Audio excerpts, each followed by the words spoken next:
bird's note, or a note with birds, which is what you should look for, the birds, otherwise it's just for fun. Yeah, this. Splendid, fantastic book, Sapiens. It's from what I gather, it has been making headlines, and it is phenomenal achievement. The author deals with history, but he also gets into philosophy, biology, as for instance, he mentions the fact that biology allows males to have to get satisfaction from sex with other males, but then norms didn't for almost all the history. It's only recent decades, and even then it's just in parts of the globe. Large areas are not do not allow that. On the contrary, they punish it severely. Homosexuality. We have fantastic revelations on money, on the fictions we create, money being one of them. We believe in the dollar, but the dollar is just a paper. It's trust that is important there. Otherwise, we wouldn't be trading important valuables for pieces of painted paper with no value in themselves. Of course, just paper is of little, has next to no value as such. Women, the notion which was proposed that men have been leaders, dominating for a long time, and it was one reason given for that was that they're stronger, but it doesn't work. That's not even with bonobos. Females are higher up, and if it comes to conflict, females get together to punish a male that is causing trouble. Besides, even in mafia societies, in societies in general, the ones that rule are older males that are not strong. Younger ones are much stronger than the ones in the 60s who rule in general. So force, muscles, physical power is not. And then to lead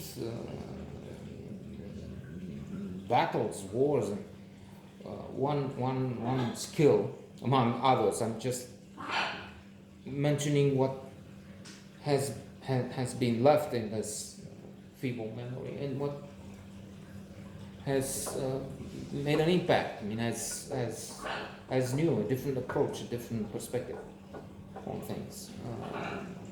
A leader, military leader of a country, of empire. The empire is also another issue that is reversed here.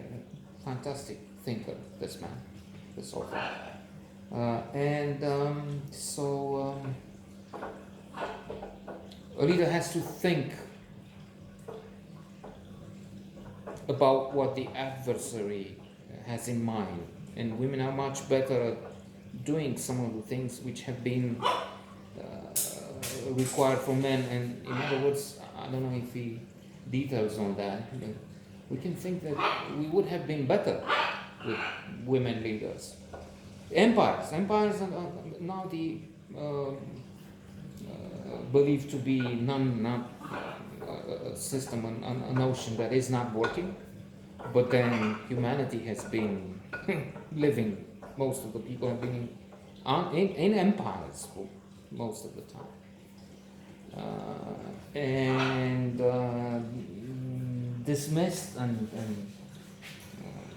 considered anathema, empire. Oh, loathsome term, when in fact they've been so important and crucial for the development of society, for culture. I'm sorry. Two examples that are given come to mind. Mozart and Haydn were paid commissions and wages from by empires.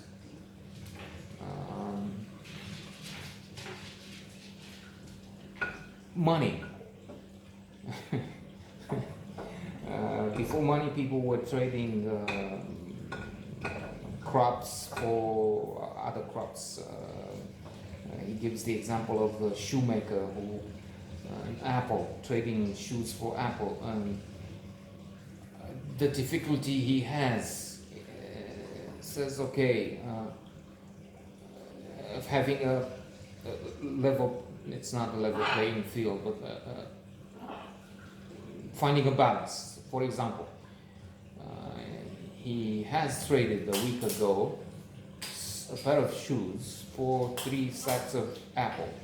But what to do now, a week later, when the apples are not the same apples? 3 or 4 bags. The shoes, he made shoes for children a week ago, now they're shoes for adults. So the need for coins, money, stamped by the king, the emperor in the Roman Empire, which would represent an established, stable value, guaranteed by the ruler. And by the way, counterfeiting was one of the most serious offenses, punished with torture and death, because it would not be just one of the usual crimes. It would be destabilizing. It would be betraying the trust, betraying the emperor ultimately. Then this thing that he says humans create fiction. We have the capability to believe in a shared fiction, like money. Money is a fiction. We agree to. Peugeot, the limited company, a corporation as it is called in America, and it's could underline the fact that it's ironical that corporation, the word comes from corporate, having a corpus, and the corporation doesn't have, even if it's treated as an entity, as in legal issues.